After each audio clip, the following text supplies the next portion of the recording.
Už jste se někdy zamysleli nad tím, čím to, že vás ti toxičtí lidé dostávají do silných emocí? Že ne? Nebo že tam žádná spojitost není? A co kdyby tam přece jenom byla? Ano, může vás do silných emocí dostat jenom nebetyčná hloupost těch daných lidí, ale taky se může stát, že ten člověk vám něco ukazuje. Za prvé, že má něco, co vy nemáte, takže za vašimi pocity je jenom obyčejná lidská závist. Nebo naopak, má něco, co máte i vy, nějakou vaší slabou stránku, něco, co ve svém životě nepřijímáte a proto vás to vytáčí. A to už vyžaduje velkou dávku odvahy potupit se sám do sebe a vyřešit si to.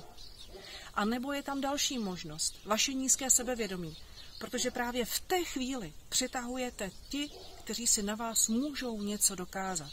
Takže zase jediná cesta ven, pracovat sám na sobě a svém vlastním životě a své radosti.